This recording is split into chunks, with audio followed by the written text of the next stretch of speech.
그리스도인이 아내가 갑작스럽게 사고로 사망을 한 다음에 그리스도인의 삶에는 세 가지의 유형이 있다라고 일기를 기록한 책을 쓴 내용 중에, 첫째는 모든 일이 잘 진행이 되고 세상에 밝아 보이는 최상의 날들이 있는데, 그러나 매일 최상의 날만을 기대한다는 것은 현실적으로 불가능한 일이다, 이렇게 적었습니다.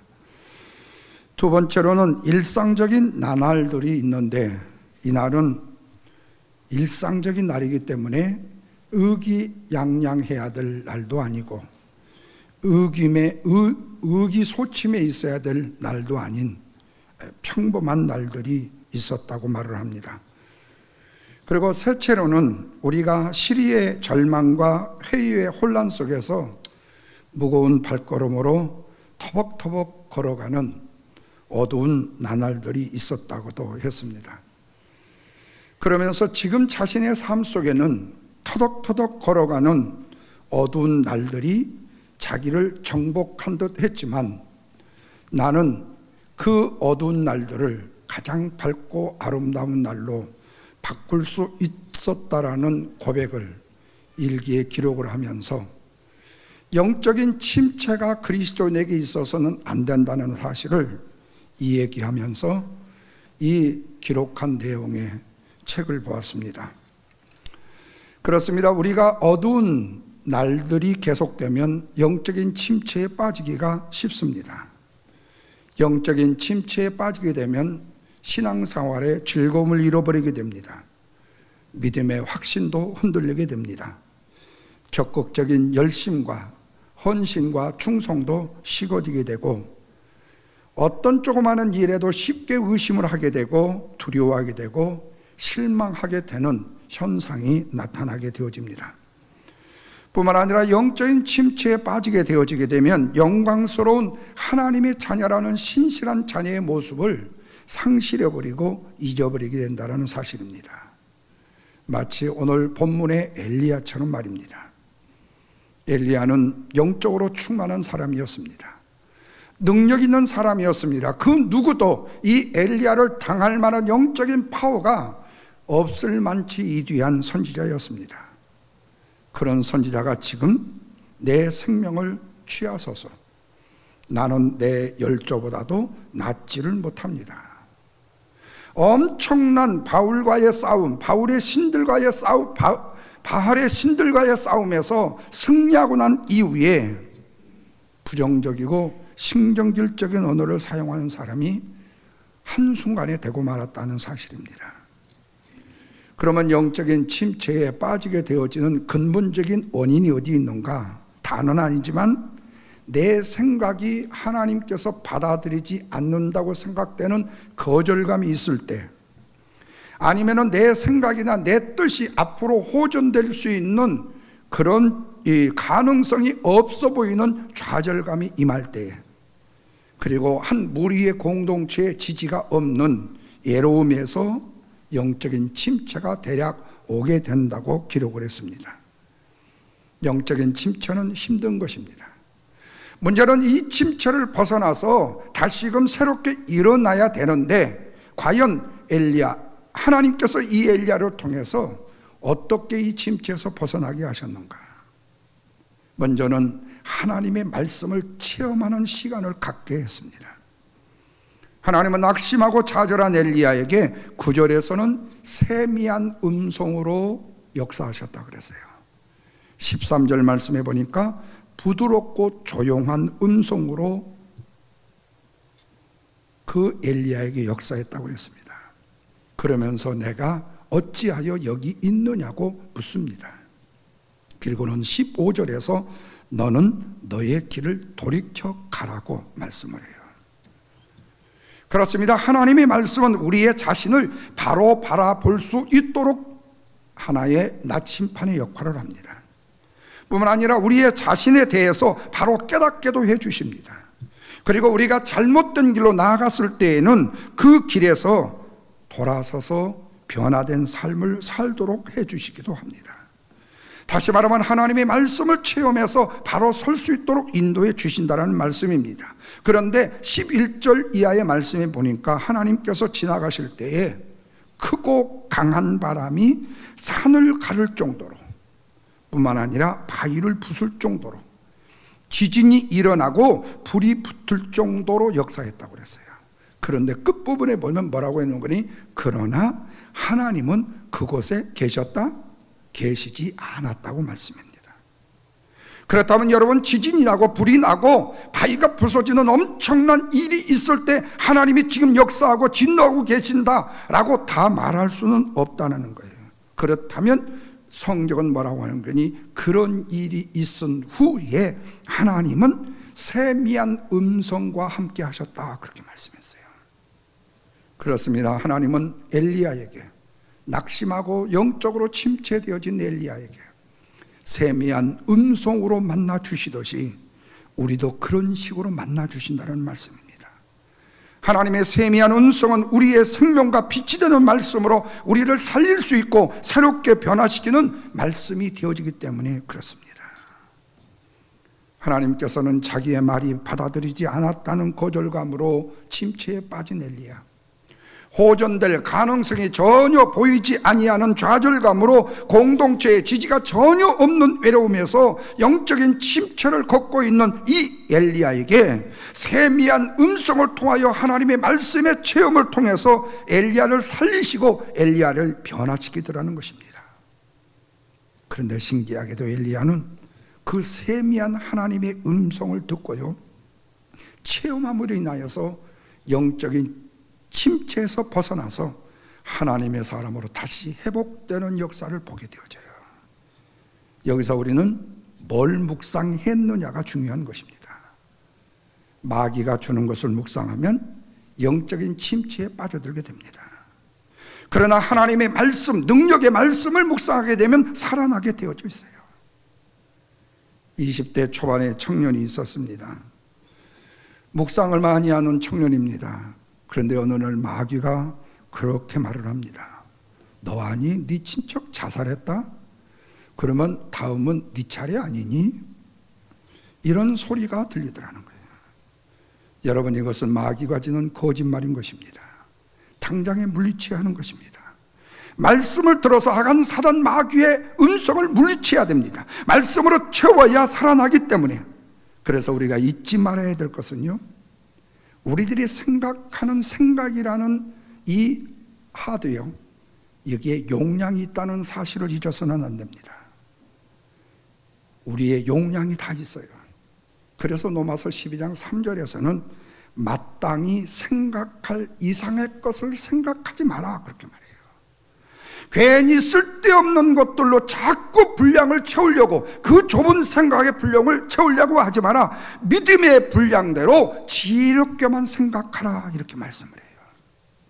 이 말을 다른 말로 말하면 멋대로 생각하면 안 된다는 겁니다. 쓸데없는 것들로 채우지 말라는 말씀입니다. 쓸데없는 것들로 내 생각의 용량을 채우다 보면 진짜로 꼭 중요한 것으로 채워야 될 내 생각의 용량이 부족해지더라는 거예요. 다시 말하면 좋은 것으로 채워야 될 내 용량이 부족하다 보면은 쓸데없는 것은 그냥 다 가버리더라는 거예요. 그래서 진짜를 채울 수 있는 용량이 부족하지 않게 하라는 거예요.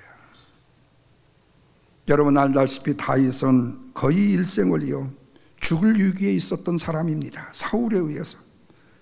그러므로 그는 죽거나 넘어진 적이 없었습니다. 무엇 때문이었죠? 하나님의 말씀의 공급 때문이었습니다. 그래서 다윗은 시편 3편 6절에서 천만원이 애워싸도 나를 쳐도 나는 두렵지 않다고 말했습니다. 그러나 마귀의 소리에 귀를 기울게 되면 침체하게끔 되어져 있어요. 그런데 오늘 본문의 엘리야는 왜 침체에 빠졌습니까? 하나님의 말씀을 묵상하기보다는, 승리 이후에 하나님의 말씀을 묵상하기보다는 2절에 그렇게 말해요. 이세벨이 이르되 내가 내일 이맘때에는 내 생명을 저 사람들 중에 한 사람의 생명과 같게 하리라 하는 말씀을 묵상하고 만 거예요.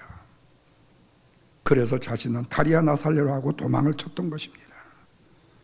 사랑하는 여러분, 여기서 우리는 천하의 엘리야, 아니요 천하의 그 어떤 능력자라도 사람의 말을 묵상하게 되면 무서워 벌벌 떨게 돼요. 두려워하게 돼요. 그러나 하나님의 말씀을 묵상하게 되면 골리앗 앞에서의 다윗처럼 힘있고 용기 있게 살아나게 되는 것입니다.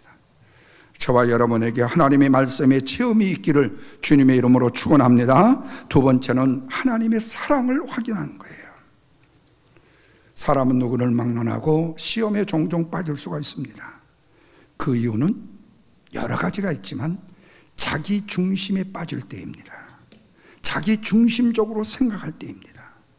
내가 바라는 일이 내 뜻대로 되어지지 않았을 때 깊은 좌절과 시리에 빠지게 되더라는 거예요. 그리고 나만 왜 힘들게 일하냐? 왜 나만 고생을 하냐? 이렇게 하다 보면 남을 원망하게 되더라는 겁니다. 그런데 이 모든 것들은 모두 다 나의 관점에서 판단하기 때문에 찾아오는 부작용이라는 사실을 잊어서는 안 돼요. 본문의 10절 말씀을 보시면 엘리야는 자신만이 하나님을 위해서 살았다고 합니다. 자신만이 아합 왕과 이세벨과 싸웠다고 말합니다. 자신만이 바알과 아세라에게 절을 하지 않고 믿음을 지켰다고 자기만 했다고 말을 합니다.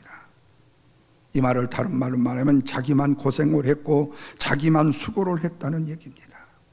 그렇게 훌륭했던 선지자였던 엘리야가 어찌 자기만이 고생을 했다라고 얘기를 할 수 있을까? 그 말이에요. 그리고는 자기만이 지금 최후에 남았다고 얘기를 하는 거예요. 그러기에 하나님께서 엘리야야, 내가 어찌하여 여기 있느냐고 하나님이 물으실 때에 자기는 뭐라고 말하는 거니? 여호와를 위하여 열심히 유별난 자기만 남았는데 저들이 나를 죽이려고 한다는 거예요. 여러분, 언제 영적인 침체에 빠지게 됩니까? 나만이라고 생각하고 나만이라고 주장할 때에 영적인 침체에 빠지는 것은 십중팔구입니다. 나만 깨끗합니다. 나만 수고했습니다. 나만 고생했습니다. 나만 어려움을 당한다고 생각하는 그곳에 나를 가장 의기소침하게 만드는 영적인 침체가 따라오게 되어져 있다는 말씀입니다. 하나님의 역사를 내 개인 안에 내가 가두고 내 자신의 입장에서 하나님을 오해하고 하나님을 평가하고 하나님을 원망하다가 결국에는 영적인 침체에 자신이 스스로 빠지게 된다는 거예요.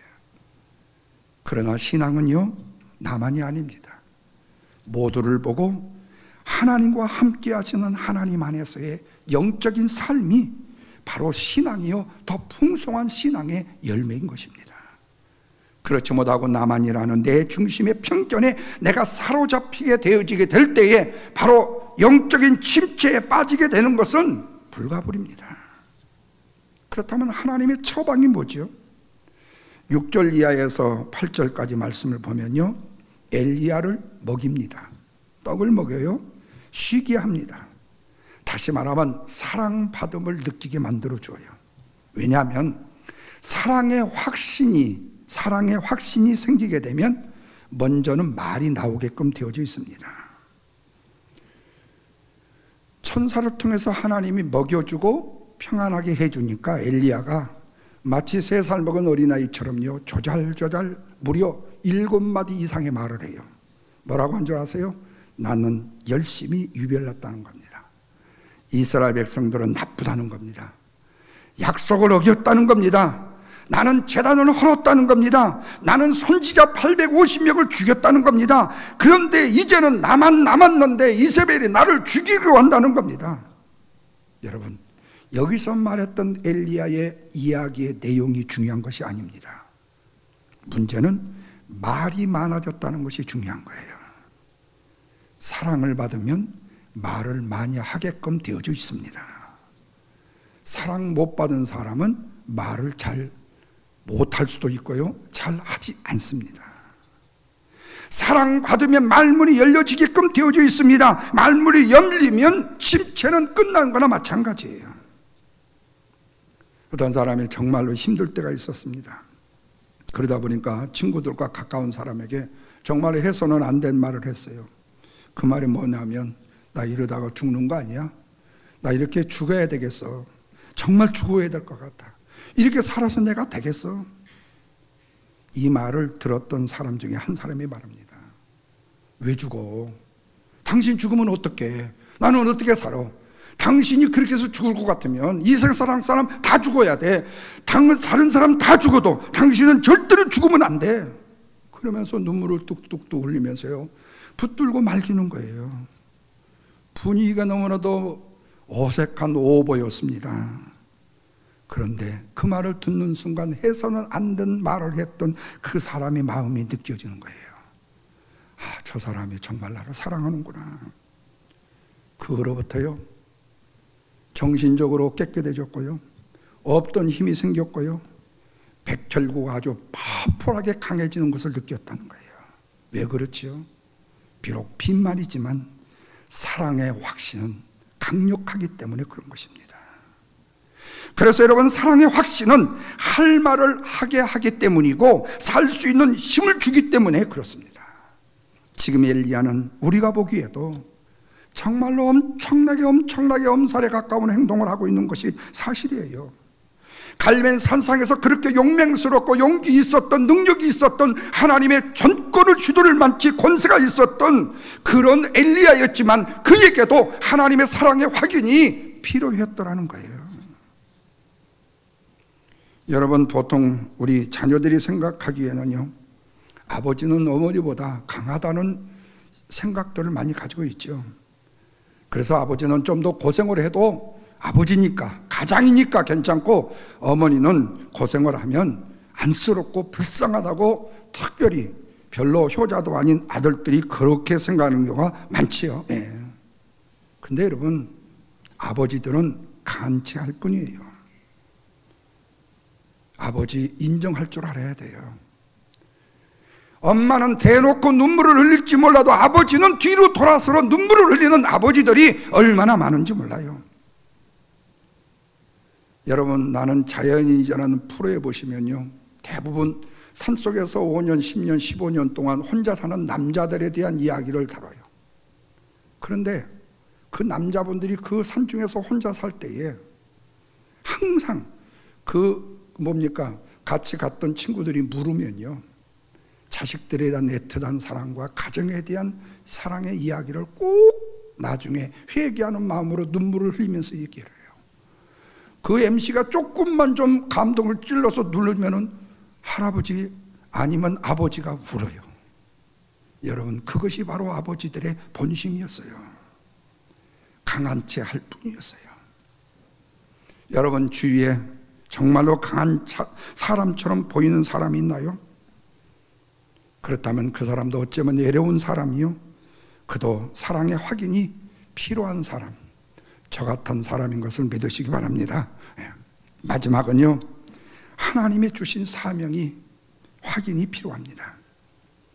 7절과 8절 말씀을 보시면 여호와의 천사가 어루만지며 이르되, 한번 다 같이 읽겠습니다. 일어나 먹으라, 내가 갈 길을 다 가지 못할까 하노라 하는지라. 8절입니다. 다 같이요. 이에 일어나 먹고 마시고 그 음식물에 힘을 의지하여 40주 40야를 가서 하나님의 산 어디에 이르렀다고요? 호렙에 이르렀더라.